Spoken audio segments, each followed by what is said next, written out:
Hello everyone, this is Professor Radigari, and in this lecture we're going to talk about Chapter 2, which is titled Developing and Implementing Marketing Strategies and Plans. What I want to do actually is I want to spend most of the time talking about value itself and implementing marketing strategies and plans. You can read about, it's a little bit generic, but I want to talk quite a bit about value. So what is value? We talked about it a little bit in the Chapter 1 lecture, but basically it's something of worth to an individual. It can be relative. It's definitely subjective. It just depends on who you are. It's important to know that companies don't exist if they don't provide value. And again, we talked about that in Chapter 1 as well, but you've got to provide something that people want or you're not going to be in business very long. So remember the marketing concept, this idea that you find the value and then you create the product to deliver the value. You don't start with creating the product and then finding the value. So you do it in reverse. Okay. So what is value? I mean, there's kind of two sides to value. One is the value to the consumer, and one is the value to the firm. And typically, even though there are two sides to this, they go hand in hand. Okay, so you want to make sure that you provide something that is valuable to the consumer, but obviously also is valuable to the firm as well. It seems to be pretty common sense there. Okay. Also want to note that value is benefits minus costs. Again, I mentioned this in Chapter 1, but there's this idea that the benefits that a consumer might accrue from a product or service, whatever it might be, have to exceed the costs. If not, what do you have? You don't have value at all.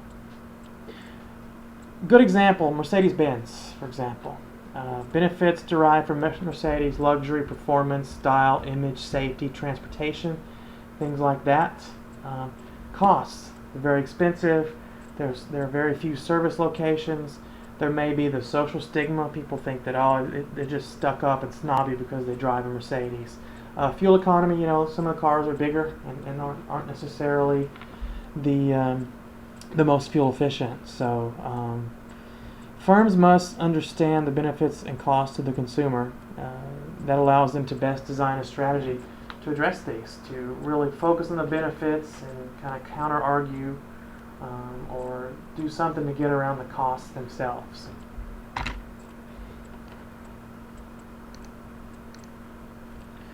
Okay, I put this little picture in here. It's just basically kind of the value delivery process. And as you see here, you've got the business goals and you've got the individual's goals. And somewhere in the middle is where the value is created. Okay, so you create and deliver offerings that create some sort of value. So where do we create value? We create value through the value chain. And we can create value in any of these places. This comes from Michael Porter. You can read about it in the book. But just this idea that you can create value through logistics, through operations, through service, through marketing, through procurement, through firm infrastructure, through all these things, and they create margins and create value. So in this class we talk mainly about marketing, sales, and service, but you can create value throughout, anywhere in the value chain. Okay. How do we deliver value? Well, we deliver it just like this. In the traditional sense, before the marketing concept, you designed the product, you made the product, and then you sold the product. Now you choose the value, you provide the value, you communicate the value. So I'm not going to spend a whole lot of time on this, but just note that we, in the marketing concept era, are in part B. We have strategic marketing, that's where we start, and then we have tactical marketing to carry out the strategies from the strategic marketing. Okay, distinctive capabilities. I like to talk about these because they provide a great mechanism for creating value. It's related to the core competency. which we haven't talked about yet, but core competency is just a source of competitive advantage. And it's what you do better than others. It's a key resource for the firm. So, distinctive capabilities are just broader than core competencies. It's just your ability to take your core competencies and use them to the firm's particular advantage. So you're able to take all the skills and knowledge that you have and use them through activities to create value to the firm and to the consumer. Okay? We can also say distinctive capabilities are related to core competencies in the respect that distinctive capabilities allow you to develop a core competency. Two types of capabilities that we have: market sensing, which is just the ability to search the environment and understand what's going on out there in the marketplace, and customer linking. This is the ability to connect with the customer being value add. So you take what you learn through marketing sensing and then you create value and provide value through customer linking. And through those two types, you develop some sort of core competency. Types of capabilities, I'm not going to spend too much time on this. Just take a look at it. Just note that there are internal capabilities and there are external capabilities as well.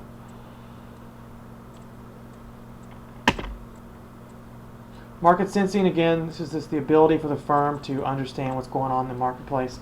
This right here is just a very fancy way to say that. You create information, you distribute the information, you interpret it, and you do something with that information. Sources of competitive advantage. There are many. Again, competitive advantages come from core competencies. So again, not going to spend much time here, but just note that business assets, business capabilities, core competencies lead ultimately to competitive advantage. Okay, kind of switching gears here. The chapter talks a little bit about mission statements. Mission statements need to be a number of things. They need to identify who you are, tell people what you do, provide goals, vision, values, and kind of specify the domain in which the firm operates. They should be short. They should be memorable. They should be very clear, and consumers and employees should be able to understand immediately what you're talking about. Just want to show you a couple examples. This is the first one. I'm not going to read this. It's very long.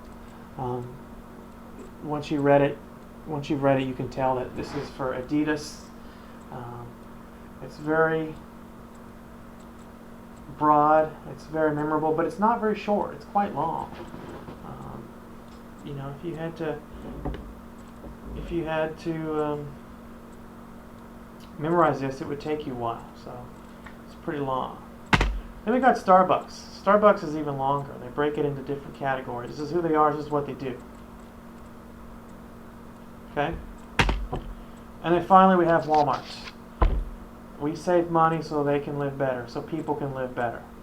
This is a very good mission statement because it's very succinct. It's very much to the point. Okay? People understand clearly who you are, what you do, what you're talking about.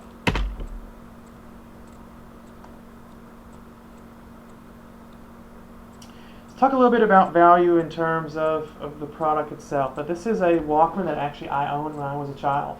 I don't have it anymore. I don't know what happened to it. It probably doesn't work anymore. But just think about this Walkman for a minute. Okay? So at some point, some engineer or some marketing person within Sony realized that consumers didn't want to continually have to sit at home to listen to their music. They wanted to take it with them. And so you had, as we evolved from vinyl LPs, which are very large, to cassette tapes, which were really small, people realized that, well, we can walk around with our music now. And so what they did is they found this value. People want to walk around with their music, and they created a product based on that notion. Okay?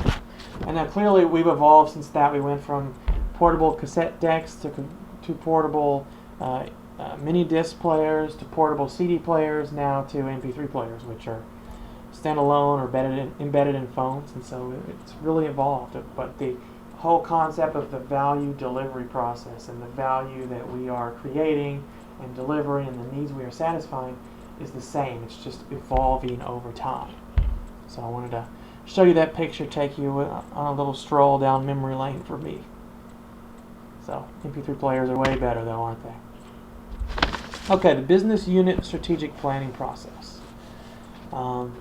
Again, this gets into the later part about implementing strategies and plans. Just here you have this idea that you have to strategically plan everything. So you start out with the mission statements, then you do what's called a SWOT analysis, which I'll talk about briefly here in a second.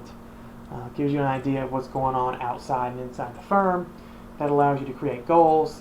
Goals lead to strategies. Strategies lead to programs. Programs are implemented, and then you provide feedback, and you continually improve and update as you go along. It's just a big, endless kind of loop there. You don't necessarily always go back to mission, but you can take feedback back to maybe, say, strategy formulation or maybe to program formulation. So don't want to harp on this too much. SWOT analysis. I mentioned the SWOT analysis. You'll be doing one in one of your discussion boards. But basically, a SWOT analysis just allows you to understand what's going on both inside and outside the firm. I alluded to that a minute ago in the last slide. Basically, it's information to help you plan your attack, what it is you need to be doing, what it is you want to do. So it's called a SWOT analysis because it's composed of strengths, weaknesses, opportunities, and threats. Strengths are things internal to the firm that the firm does well. So Walmart is good at cost savings. Nike has a very strong brand. Those are strengths that it's very hard for competitors to counter. Weaknesses are the opposite, things that you don't do well. Maybe your products are more expensive. Maybe you have a poor brand name. Maybe your customer service is terrible. Those are things that you need to improve upon if you want to be competitive. Opportunities. Opportunities are things that are outside the firm upon which the firm can capitalize. So maybe you sell products for children, and in your particular market, the birth rate is going up a lot. So birth rate going up means there'll be a lot more young children in the population over the next whatever number of years. You sell products for children, your target market just got larger. That's an opportunity. Another opportunity is if your competitor is not doing well. So your competitor is failing. This is an opportunity for you to swoop in and take their business. Best Buy is in the process of, I would guess, going out of business. So it's a big opportunity for firms like Amazon to swoop in there and take business away from them. Threats. Threats are also external to the firm. These are things that can potentially cause challenges and harm to your firm. Competition, economic problems, maybe the market is trending away from your industry. So if you think about Best Buy, big threat for them is Amazon. Also this practice of buying things online instead of buying them in stores anymore. Those are big threats. So want to go back, didn't mention strengths and weaknesses together. Those are internal to the firm. Opportunities and threats are external to the firm. So strengths and weaknesses internal, opportunities and threats external. So like I said, the SWOT analysis allows you to have a good idea, a good understanding of what's going on in the industry as well as within your firm. So it's a very, very good practice for firms to do. And that's all I'm really going to say for Chapter 2. We could talk a little bit about Porter's generic strategies. We could talk about the marketing plan, but I don't really feel that at this point we really need to do that above and beyond. You should just read about it. If you have questions, please do not hesitate to let me know. And that's it. Thank you very much. Have a great day.